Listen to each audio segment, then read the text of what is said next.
Carrie, Chapter 6. About 2 days later, the Junius Brutus docked at Peck's Slip, and in the evening, Dan come around to visit. There wasn't nothing to do on the ship when it was in port, and besides, at the tavern he was allowed to eat whatever he wanted because of Mr. Francis thinking so high of him. So he come, and I sat out back with him in the kitchen yard while he stuffed himself with oyster stew and cold steak left over from supper. "Well, I can't understand it at all, Carrie," he said. "I never in my life heard Captain Ivers mention your name. He kept it all to himself." "But why did he light on me, Dan?"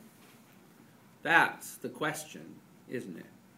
He must have figured out he has some claim to you, and he's bound to get you and sell you. He could get $300 for you, I reckon."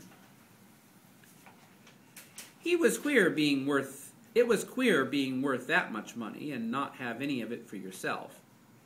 "It has something to do with your daddy, Dan," I said. "Did you ask Mr. Francis?" Dan said. "He said he don't know much about it, but I figure he knows more than he's saying." "You think he'd tell me?" Dan said. "He ain't here," I said. "He went over to New Jersey after some vegetables." I wasn't going to tell Dan that standing in Mr. Francis' office, I'd got the idea that I might be Dan's sister. "It has something to do with your daddy and my daddy being friends, and then my daddy being killed." "Carrie, that's just a story you made up. You don't know that. Willie's daddy was killed in the war, too, and that didn't make them friends. Of course, they was friends because my ma and Willie's ma were sisters, but it wasn't on account of they were both soldiers." But I wanted to puzzle it out bad, and I couldn't give up.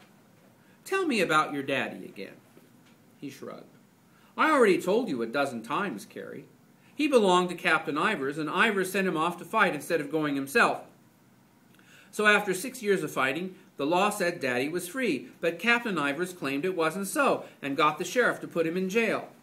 That was when my daddy went to court and proved he had a right to be free. And Willie helped him. Willie risked herself to bring him his papers that saved him. And he got famous because he took a rich white man to court and won the case. My daddy, he wasn't afraid of any white man. He fought right next to General Washington at the Battle of Trenton. General Washington himself signed my daddy's papers." He was about to tell that old story about his daddy leading General Washington's horse across the stream and saving his life, or whatever it was, so I jumped in. "And that's why Captain Ivers was bound and determined to catch Willie and sell her off south. He hated her for helping your daddy get free."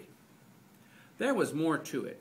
She had a terrible fight with Ivers. She blamed him for letting her ma die because he wouldn't get her any medicine, and she jumped on him and scratched his face. Oh, he'd give anything to get her. "Well, what right has he got to Willie? She ain't his slave." "He doesn't have any right. He just wants to get her," Dan said. "And what right does he have to me?" It was making me pretty mad.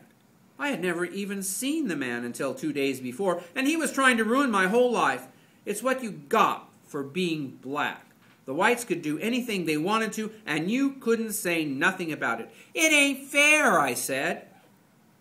"He figures he's got the law on his side some way," I reckon Dan said. "White folks own the law. You know that, Carrie. Your daddy got himself free with the law." "That's so," he said, "but it don't happen that way very often." He finished off the stew and began licking the bowl. "Oh, that's mighty good stew," he said. "I believe I'll have some more." "The first cook ain't going to like that." "I don't pay any attention to the cooks," he said. He got up. "I still can't figure out how your daddy fits into it," I said. "If he ain't my pa, how did he get a hold of me?" "I don't reckon we'll ever know, Carrie," and he walked off toward the kitchen.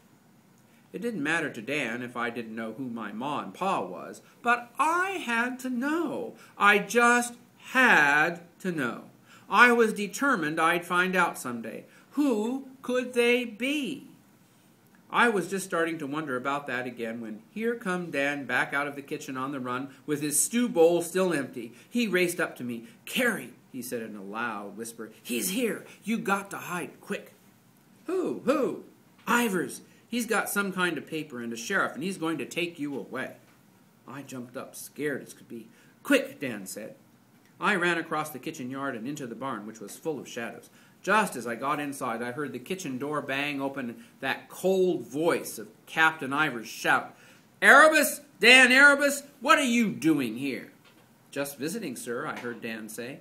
I slipped through the shadows in the barn, past the cows that was tethered and the chickens asleep on their roosts, to the ladder that went up to the haymow. "Where's that nigger girl?" Captain Ivers said. "I don't know, sir," Dan said. "I ain't seen her." I heard a cracking sound, and I knew he'd slapped Dan across the face. I jumped to the ladder and climbed up as quick as I dared for the noise. "You're a liar, Erebus," Captain Ivers said. "You've always been a liar. Where is she?" "No, sir," he said. "I ain't seen her at all. I just got here a few minutes ago." I could hear the cooks twittering and jabbering away, all in a state because of Captain Ivers come to take me away. Then I was up in the hayloft. I crawled across the heaped-up hay to the back of the loft where it was near pitch dark and slid down into the hay. I couldn't hear anything any more except my breathing and my heart thumping away like mad.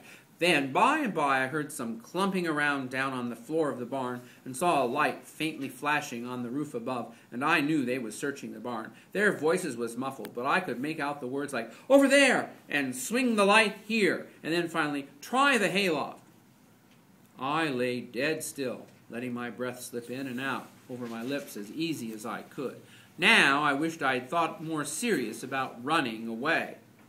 There was footsteps on the ladder coming up, and then suddenly through the loose hay over my face, a light flashed in my eyes. I closed them and lay there praying. Then I heard a voice say, "She ain't up here," and the footsteps clumped down the ladder. I took in a suck of breath so big I figured they was bound to hear it, but they didn't. And by the clumping around died off, and it was quiet. I waited and waited, and then I crawled out of there as easy as I could and slipped over to the ladder. Still no noise. I climbed down the ladder and tiptoed over to the barn door and looked out into the kitchen yard. Nobody was there, but now I could hear voices coming from the kitchen. It sounded to me like Mr. Francis was back. I raced across the kitchen yard and peeked in a window. It was Mr. Francis, all right, standing in the kitchen with 3 cooks around him, jabbering away and waving their arms, and Mr. Francis looking mighty grim. So I went to the door and walked in. When Mr. Francis saw me, he swooped over, picked me up, and gave me a hug. It felt mighty good. Mr. Francis wasn't much of a one for hugging people. "They didn't find me," I said. "I hid in the hayloft." "Thank the Lord," he said, "but we've got to get you someplace safe." He put me down and stood there looking at me and thinking, And by and by he said, "Carrie, do you suppose you could behave yourself if I took you with me to the President's house?" Well, that hit me like I was struck over the head with a brick. I couldn't believe I heard it right. "What, sir?" I said, "Do you suppose you could behave yourself if I took you with me to the President's house?" Well, I had to believe it.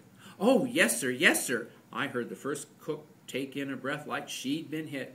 "Yes, sir, I'd be as good as pie and wouldn't fool around nor break nothing. And work hard and wash more frequently than present. And go to church and say my prayers regular. And tell the truth and mind when you're bid to do something. And not sass anybody, nor have impure—" He laughed and held up his hand. "Just so long as you keep them to yourself is enough." He considered. "I think I'll do it," he said finally. "You'll be a lot safer there."